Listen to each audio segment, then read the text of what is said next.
Votre train Ouigo 4083 arrive bien en gare de Nantes. Arrivée prévue pour 16h16. Merci de ne rien oublier à bord.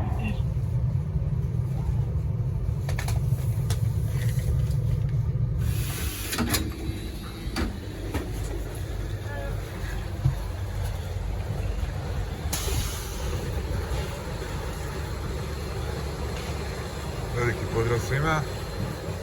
Evo nakon dugog vremena novi video. Upravo smo stigli u Nantes i idemo u obilazak grada. Nadam se da ćete uživati sa mnom. Danas ispred stanice ovdje je Jardin des Plantes kojeg ćemo obići kasnije. Ovo je tramvaj koji je na druge strane koji vodi do hotela, ali bilo je nekih 20 minuta pješice. Vrijeme je lijepo, malo oblačno, ali popiti ćemo priliku i prošetati malo po gradu.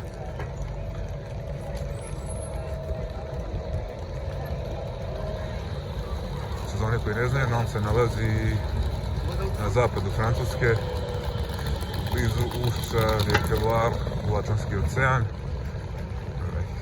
30-40 km odavdje do oceana. U regiji koja se zove Bretanj ili Bretanja.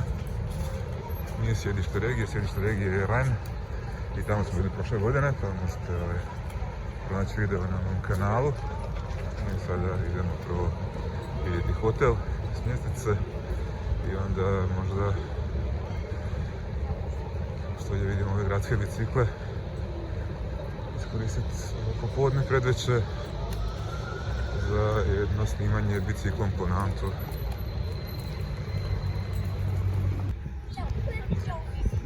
I dalje na putu do hotela. Dolazimo pored dvojca, zove sad to Bretagne, odnosno dvorac bretanskih vojvoda. Obići ćemo ga naravno, vjerojatno sutra, ali čisto da ga vidimo i s ove strane.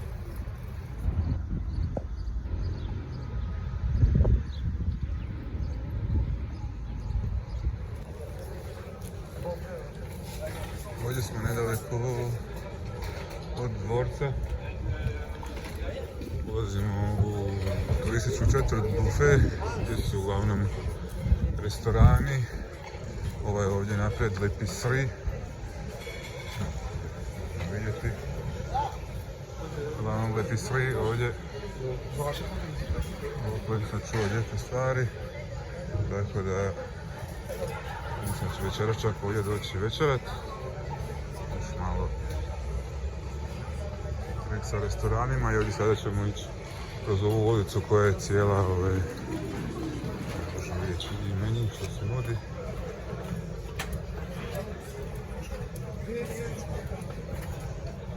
Večeras, kao što možete vidjeti, cijene su pristojne.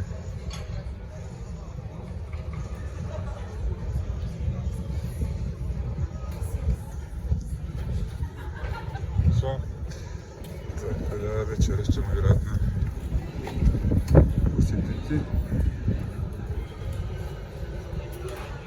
Malo sam se raspitao prije dolaska među lokalcima gdje jesti i ovo je bila jedna od top preporuka, posebno u ovoj turističkoj četvrti.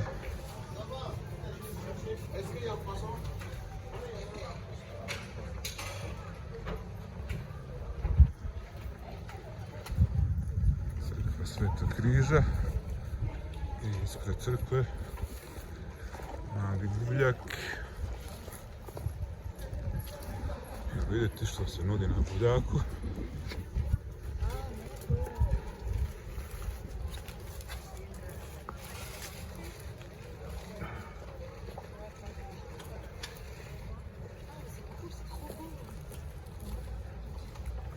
I ovdje su mahom knjige.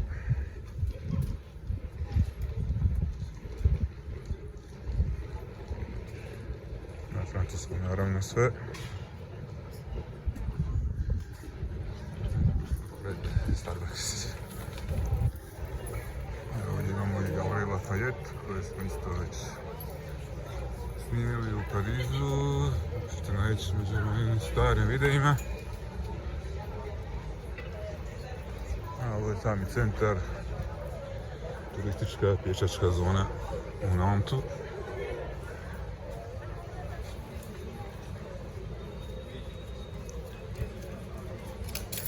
Evo, zanimljivost navečer kad se opijete, da ne vršite nuždu svuda, već ima specijalno mjesto za uriniranje. Nije baš miris očaravajući, ali nije tako strašno kao što sam očekivao da će biti kad se približim. Ipak je, s obzirom na to za što je, prihvatljivo je. Još uvijek nisam stigao do hotela, naime, tako nisam... Krenuo sam ravno do hotela, ali onda kako mi se nešto svidi, tako skrenem, tako da sad više ne znam ni da li sam na dobrom putu do hotela, ali nije ni žurba. Imam vremena, iako bih htio na biciklu dok je još dan. Sunce nekako stidljivo, evo, probija se tamo kroz oblake, ali je dosta toplo, rekao 20, 21, 2 možda stupnja. Tu i tamo zapiri neki vjetrić, ali ništa strašno. A ovdje da dan još zapadnije od Pariza, mislim da bi mogao biti čak do 9 sati navečer, da bi moglo biti još dobra vidljivost. Ako se ne varam, hotel bi trebao biti tamo negdje iza oblasti, preko ceste na Divljaka. Evo nas i na Place Royale ili Place Arroue na britanskom, opet si imate iz lancih videa iz Bretanje ako ste gledali, ali ovdje je sve dvojezično na francuskom i na britanskom i britanskom.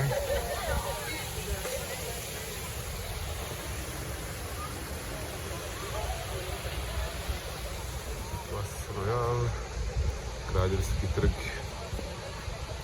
u Nantu. Sada se idemo penjeti u ulicu. I opet sam malo skrenuo sa rute od hotela. Ja sam vidio ovdje, to slučajno sasvim pasaž Pomeroy, prolaz Pomeroy, koji je dosta poznat.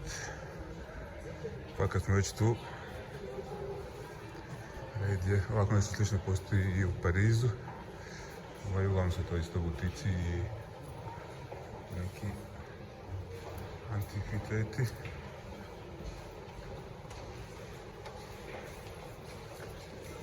Lokalni proizvodi.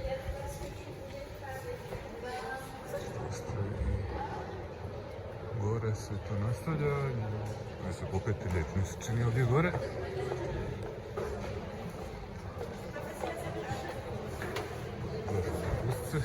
Kutak.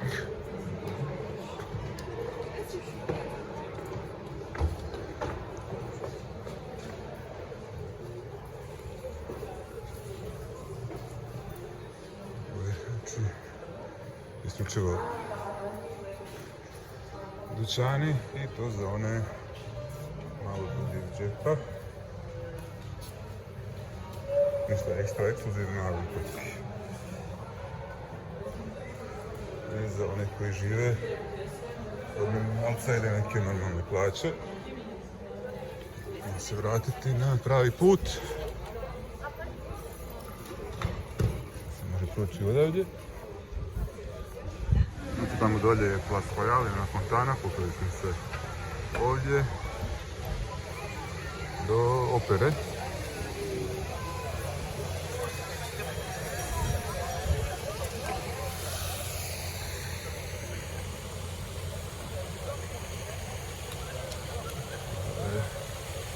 Opera Nantes, vidim na programu Madame Butterfly. Ne bi bilo loše. Prekratko smo tu, 48 sati, točnije 43 sata. Neće baš biti vremena za sve. Sam upravo vidio na Google da se hotel zapravo nalazi odmah iza opere, odnosno teatra Graslan. Znači ovdje gore, iza to malo lijevo je hotel koji tražim. Da se upoznamo sa lokalnim pubovima i restoranima za noćnu kapljicu prije povratka u hotel.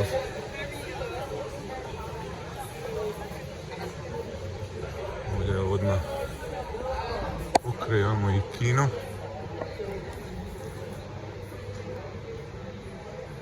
Čini se kao pravo kino, nema ni fancy multiplexi. Još jedan Irish pub.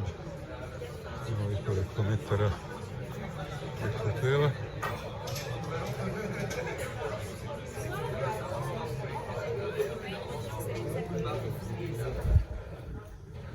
Evo ga i hotel Amiral, pa idemo obaviti formalnosti.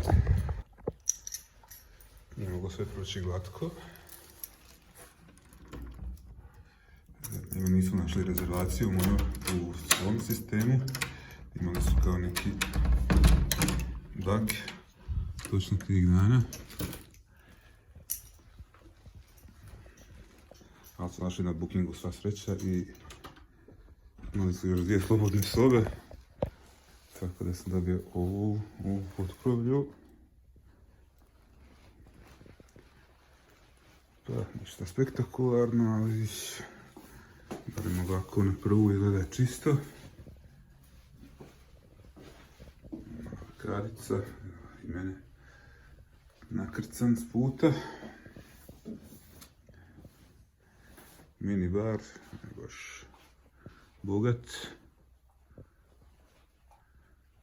2 mineralne sokići i dalje ono neko pivo i obična voda. Nema onih zanimljivih stvari. I prilično je toplo u potkrovlju, sva sreća ima klima. Pogled nije baš bajan. Nešto idemo se presvući, malo napuniti baterije i na bicycle.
Terasa. Gdje ljudi voze na večer, lako je bikinom se opustiti. Evo se tu bicikl, to se negdje i svog ostavio, koji ću uzeti uskoro pa nastavi dalje u vožnju.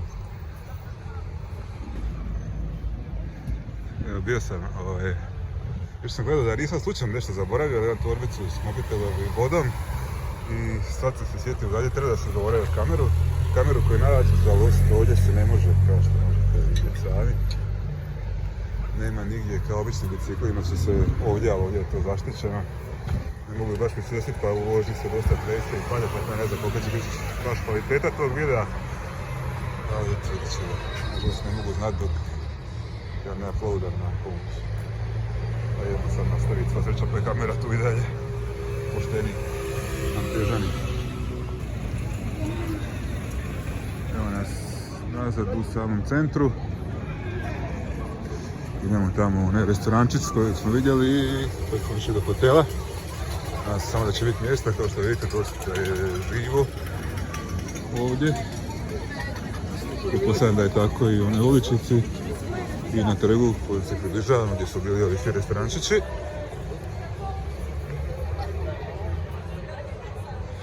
Ovo je centralna os, ulica, tramvajska linija broj 1 koja spaja grad od istoka prema zapadu.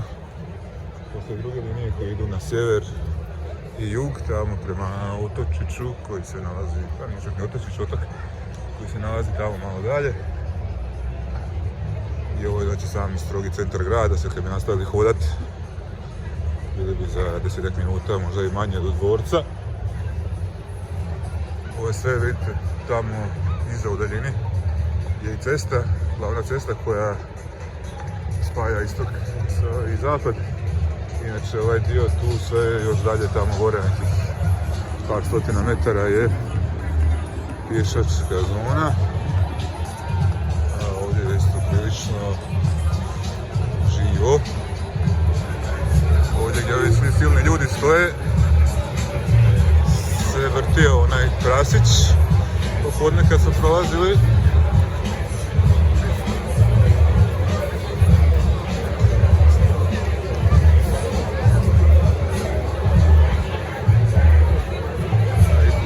Servira.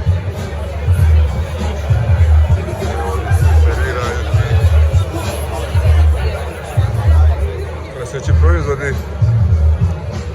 Mi ćemo, kao što smo rekli, ovdje.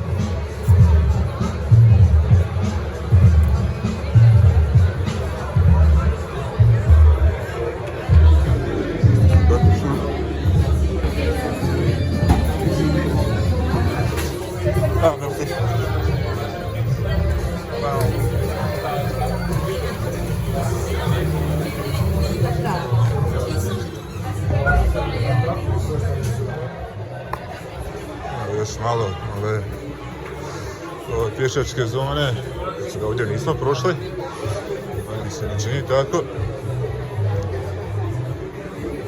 Ovo je četvrtak, 23 sata, radni dan sutra. Petak je, pa je malo opuštenija i lakša atmosfera.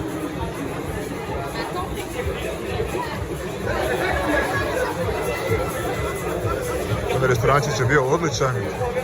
Nisam se naravno sjetio snimiti, uslikao sam do duše pa vam ću staviti sliku što sam pojeo.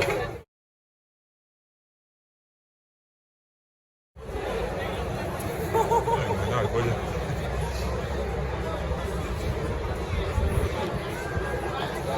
Sad malo prošetat pa probati. Znači tamo negdje prema hotelu, blizu hotela. Pub ili kafić za još onako jednu ličnu čašicu.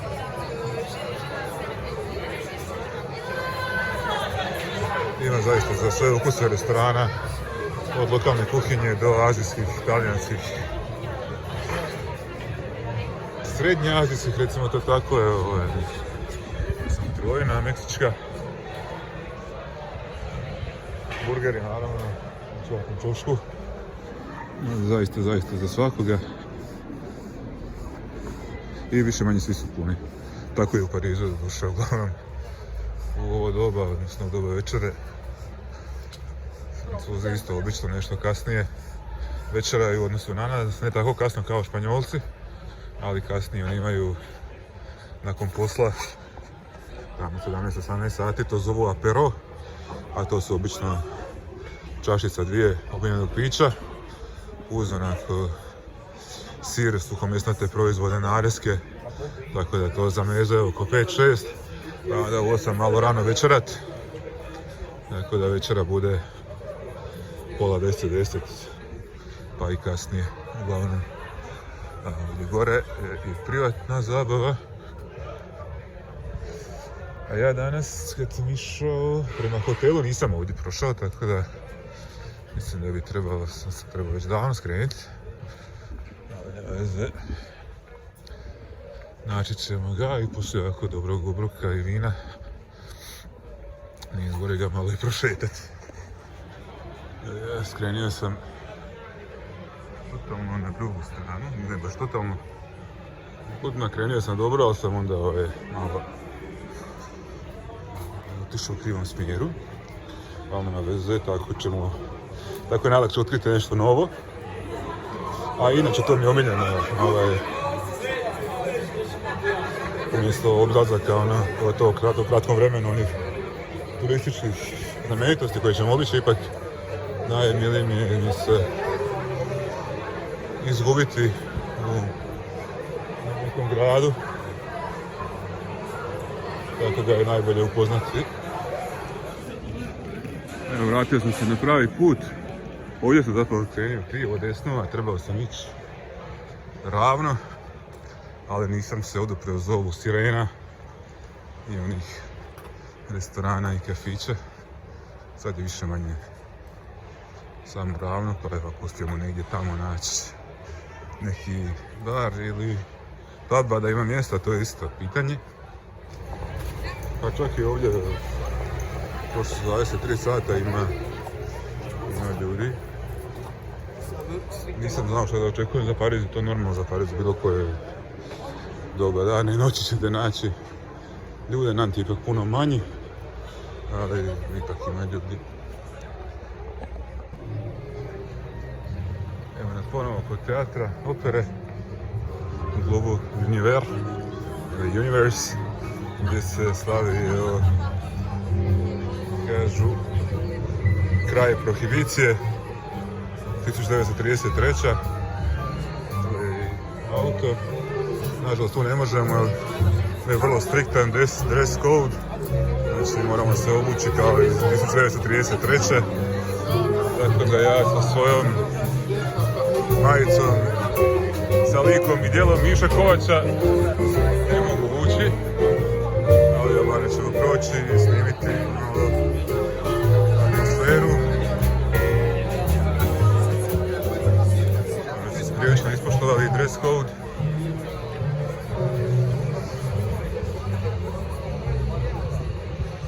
A mi ćemo u neki pub.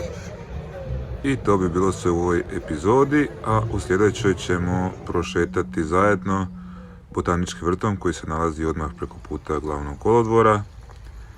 Nakon njega ćemo posjetiti i japanski vrt koji se nalazi na otočiću Versailles na rijeci Erdro.